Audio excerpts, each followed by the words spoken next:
Wild horses in the wild are an amazing thing to witness. Peaceful, family-oriented, wonderful to observe.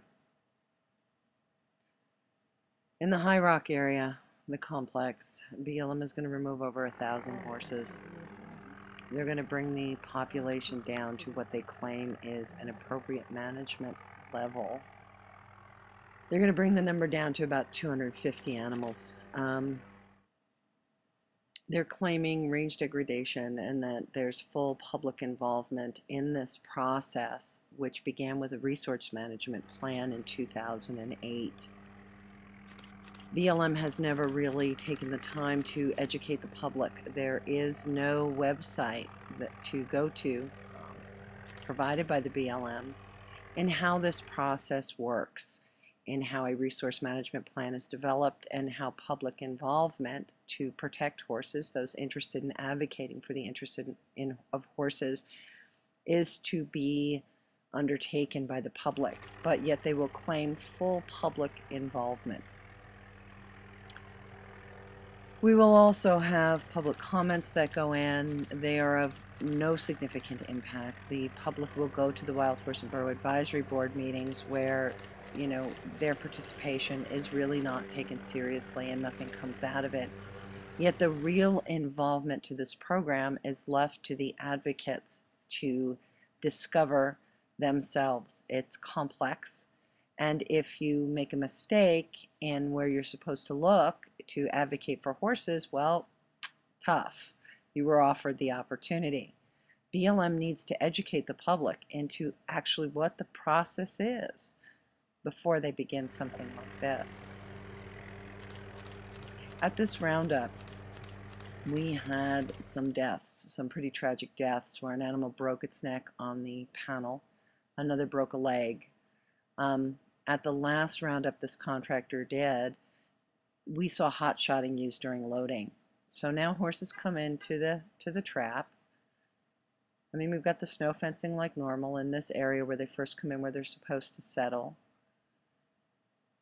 But something has changed. The area where hot shots were seen used is now covered from public view with a claim that that's where horses settle. Those horses were given less than 3 minutes before they were trucked out.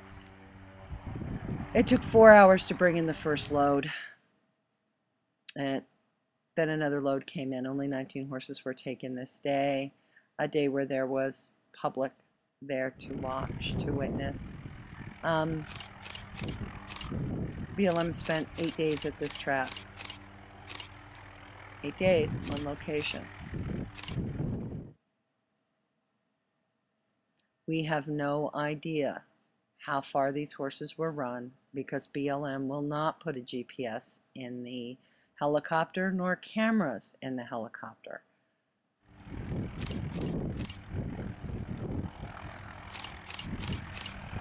There has still been no report on the investigation of the last roundup that this pilot did, the one where the judge found pilot conduct to be inhumane.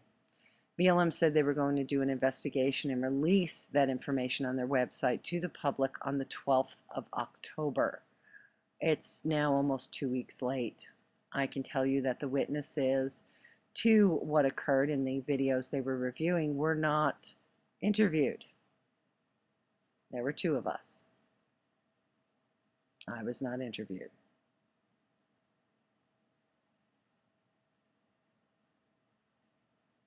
Instead, we have a program that's now commissioning the NAS to do a $2 million study where they control the information that the NAS will see. That's not a study, that's a joke. Content control is a violation of our First Amendment rights.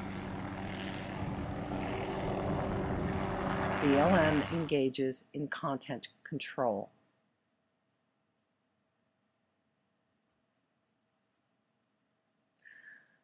I asked, okay, that tarp is supposed to be there to help them settle. Well, how about if you let me stick my camera down there so I can see what's going on behind that tarp? These pens are also not constructed according to the CFR. The CFR requires pens to be made round. You see a round pen? I'll see one anywhere. And those horses, that tarp doesn't look like that's helping any settling in there. We just can't see it. Enough is enough.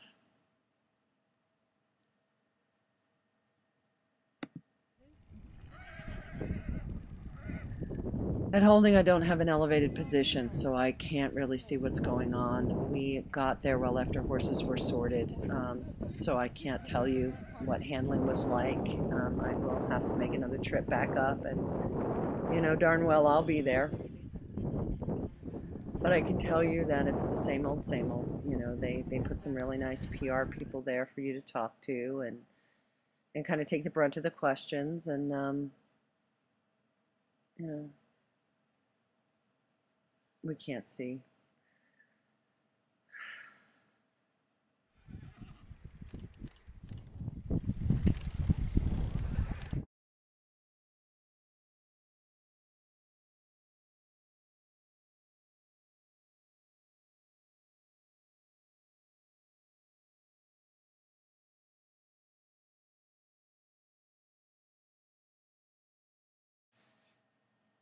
I did, however, see similar injuries in holding. I did see bloody hooves. I did see bloody legs. I did hear the same old, you know, oh, they're wild horses. But I did see an injury with that caused me quite a bit of concern, and it is the injury to the eye of this youngster. I'm very concerned about him. He will head to Litchfield, where a foal has already broken its neck on some processing equipment. I don't know what happened to this little guy, what he ran into, what happened to him.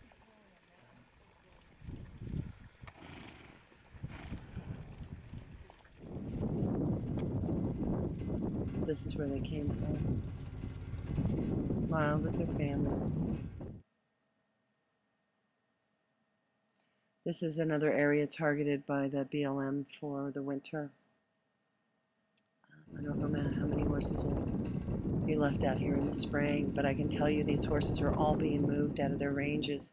They're fleeing. We have the Ruby pipeline going in and very heavy truck traffic. If I were an animal, I'd be moving out of that range too. We don't care about what we're putting into these ranges and then calling these ranges overpopulated. Elvis finds it very distressing.